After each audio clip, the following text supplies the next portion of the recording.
បាទនៅក្នុងវីដេអូមួយនេះខ្ញុំនឹងធ្វើការដំឡើង Linux server ជាប្រភេទ Ubuntu server 26បាទអញ្ចឹងខ្ញុំនឹងដំឡើងនៅក្នុងកម្មវិធី VMware ដូចអ្នកទាំងអស់ឃើញនៅលើ screen នេះស្រាប់បាទអញ្ចឹងខ្ញុំសូមចុចទៅលើ create a new virtual machine បាទខ្ញុំបាន download ISO file រួចហើយរបស់ Windows មិនមែន Windows ទេគឺ Ubuntu server 2604គឺ ISO file បាទអញ្ចឹងបើអ្នកទាំងអស់គ្នាមិនទាន់បាន download អាច download ពី website របស់ Ubuntu បានអញ្ចឹងខ្ញុំសូមធ្វើការចុច open ហើយចុច next បន្តទៀតសម្រាប់ឈ្មោះខ្ញុំនឹងកែទៅជាឈ្មោះ Ubuntu server 26បាទអូខេសម្រាប់ឈ្មោះនេះគឺអ្នកទាំងអស់នេះអាចដាក់ឈ្មោះអីផ្សេងក៏បានដែរអាស្រ័យទៅលើការ note របស់យើងទេបាទហើយ Ubuntu នេះខ្ញុំ store នៅក្នុង drive E បាទ drive E មិនមែន drive C ទេខ្ញុំបានភ័ញនៅក្នុង preference នេះរួចហើយ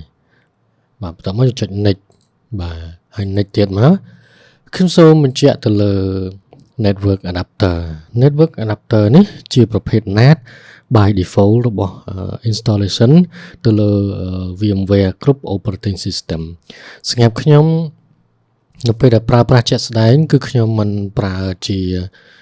NAT ទេខ្ញុំនឹងប្រើជា bridge បាទអញ្ចឹងអ្នកទាំងនេះអាចមើលវីដេអូខ្ញុំបន្ថែមទៀតដែលខ្ញុំបាន upload រួចហើយគឺការប្រើប្រាស់ VMnet នៅលើ VMware បាទដែលយើងអាច bridge ទៅកាន់ network adapter ផ្សេងៗទៀតបាននៅលើ computer របស់យើងបាទអញ្ចឹងនៅពេលនេះខ្ញុំសូមយក default សិនបាទចុច finish បាទវានឹងចាប់ដើម install កម្មវិធី Ubuntu មកជា server មិនមែនជាកម្មវិធីទេ install Ubuntu server អញ្ចឹងបើសិនបើយើងមិនបានចុច enter ទេវានឹងចាប់ដើម install នៅរយៈពេលប្រហែលវិនាទីនេះដែលវា countdown ប៉ុន្តែយើងអាច click ដើម្បីខ្ញុំ click ទៅលើនេះដើម្បីវា affect ទៅលើ keyboard របស់ខ្ញុំបាទអ្នកទាំងអាចចុច enter យកតែម្ដងក៏បានដែរវានឹងចាប់ដើម install Ubuntu របស់យើងបាទរយៈពេលនៃការ install ប្រហែលជា5នាទីទៅ10នាទីអាស្រ័យទៅលើល្បឿនរបស់ computer យើងបើសិនបើ computer របស់យើងមានល្បឿនលឿន RAM ធំអីចឹងទៅ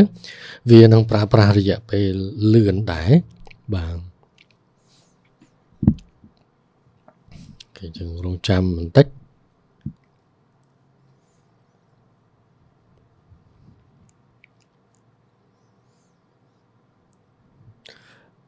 Linux វាមានភាពងាយស្រួលបែបនេះជាងការ install Windows ណាដោយសារ install Windows វាអត់ឲ្យឃើញ file ណាខ្លះ install ទាំងស្រុងទេបាទអញ្ចឹងហើយទៅគេហៅថាជា open source ហើយឃើញទាំងអស់បាទអូខេយើងចុច enter ដើម្បីយក English បាទហើយយក done ហ្នឹងទៅបាទខ្ញុំយក English keyboard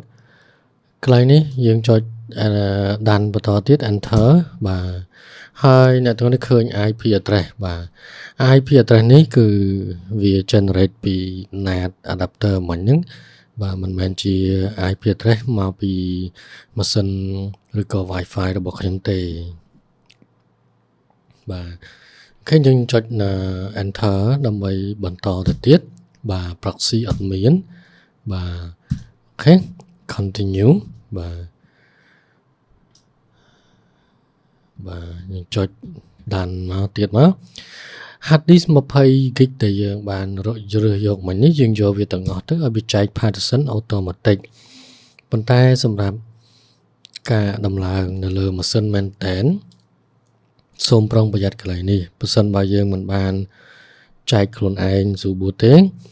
វានឹងធ្វើការ format hard disk របស់យើងទាំងអស់រាល់ partition នៅក្នុង hard disk របស់យើងគឺវា combine ទៅជាប្រមាណ partition នេះដែលយើងអ្នកទាំងអស់ឃើញមាន1 2 3 partition នេះបាទអញ្ចឹងវានឹង combine ទៅជា3 partition នេះទាំងអស់ បាទទាំង ID data របស់យើងអីហ្នឹងអញ្ចឹងសូមប្រុងប្រយ័ត្នបាទ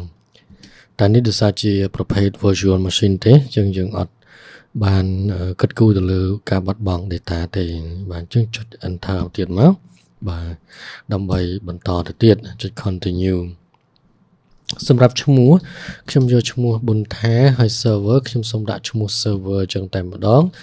username ខ្ញុំសូមដាក់ឈ្មោះប៊ុនថាហើយ password 12345 12345ដែលជា password សម្រាប់ testing បើសិនជាប្រើប្រាស់ system មែនតើសូមជ្រើសរើសយក password ដែលមានសុវត្ថិភាពត្រឹមត្រូវបាទនេះគ្រាន់តែជាការ testing ទេបាទអញ្ចឹងយើងចុច enter បន្តបាទហើយយើងចុច enter បន្តទៀតបាទកន្លែងនេះវាសួរយើងថាតើយើងចង់ install SSH ក្នុងកំឡុងពេល install Linux server operating system នឹងតែម្ដងឬទេសម្រាប់ខ្ញុំមិន recommend ឲ្យ install SSH នៅក្នុងពេលឥឡូវនេះទេព្រោះយើងនឹងធ្វើវាដាច់ដោយឡែកដើម្បីឲ្យបានដឹងច្បាស់ថាតើ file configuration អ្វីខ្លះដែលពាក់ព័ន្ធក្នុងការ install open SSH server ហ្នឹងហើយធ្វើឲ្យវាដំណើរការបានអញ្ចឹងសូមកុំយកកន្លែងនេះអីជា recommend របស់ខ្ញុំបាទខ្ញុំចុច enter មកបាទហើយចុច enter ទៀតមកដើម្បីបន្តបាទនៅពេលនេះវានឹងចាប់ផ្ដើម install ហើយបាទចាប់ផ្ដើម install Linux ហ្នឹងហើយអញ្ចឹងអ្វីដែលយើងត្រូវធ្វើគ្រាន់តែរងចាំវាបន្តិចទៅគឺទៀតវានឹង install ចប់នឹងប្រាប់យើងឲ្យ reboot អីជាដើមបាទអញ្ចឹងសូមរងចាំបន្តិច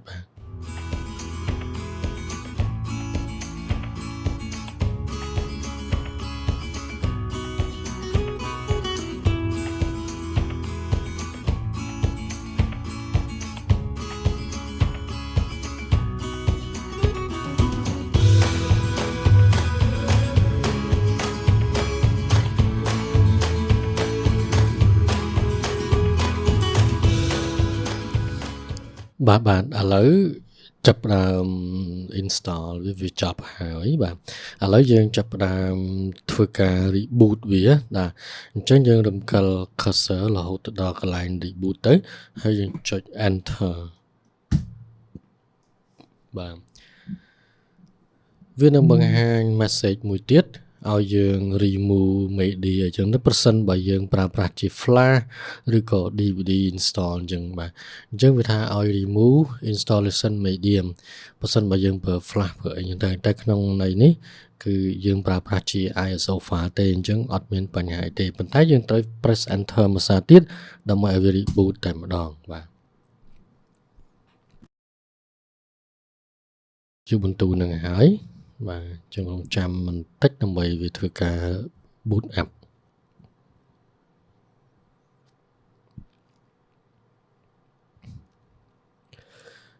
ការដំឡើង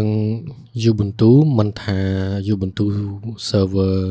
2026ឬក៏ version 26នេះទេ Ubuntu ផ្សេងទៀត version មុនក៏របៀបនៃការដំឡើងគឺទម្រង់តែមួយទេបាទអត់មានអីជាអ្វីដែលប្លែកពីគ្នានោះទេបាទអញ្ចឹងការដំឡើងវាគឺមានតែ process ដូចគ្នាអញ្ចឹងរើសយក partition hard disk ភាសាអង់គ្លេសអញ្ចឹងទៅបាទគឺ process តែមួយបាទអញ្ចឹងធ្វើការ login មើលចុច enter ប៉ុងបាទឥឡូវវាឲ្យយើង login ហើយបាទអញ្ចឹងខ្ញុំប្រើប្រាស់ username ឈ្មោះប៊ុនថាដែលខ្ញុំបានបង្កើតមុននេះបន្តិចបាទខ្ញុំចុច enter ហើយ password 12345បាទសូមបញ្ជាក់ថា Ubuntu បាទដែលខ្ញុំបានបង្កើត user ឈ្មោះប៊ុនថានេះជាប្រភេទ user ធម្មតាអ្នកទាំងអស់នេះឃើញសញ្ញាដុល្លារជាវាមានន័យផ្សេងបាទនឹងសញ្ញាត្រង់ជោគអីហ្នឹងគឺវាមានន័យផ្សេងខ្ញុំនឹងបញ្យល់នៅវគ្គក្រោយទៀតបាទឥឡូវនេះការដំឡើង Ubuntu ត្រូវបានបញ្ចប់ហើយយើងទទួលបាន Ubuntu server មួយប្រើប្រាស់ហើយដែលមាន user មួយឈ្មោះថាប៊ុនថាហើយទទួលបាន IP បាទ IP address នេះ គឺ192 128 136.132 នេះជា IP address ដែល generate ដោយ NAT បាទមិនមែនជា IP address ដែលទទួលបានពី router របស់ខ្ញុំទេអូខេប្រហែលយើងនឹងធ្វើការ configure ជា IP address សម្រាប់ network របស់យើងនៅពេលក្រោយបាទការដំឡើង Ubuntu server 26នៅពេលនេះបាទត្រូវបានបញ្ចប់ហើយយើងអាចដំណើរការបានណាបាទអញ្ចឹងខ្ញុំសូមបញ្ចប់វីដេអូត្រឹមប៉ុណ្ណេះបាទសូមអរគុណ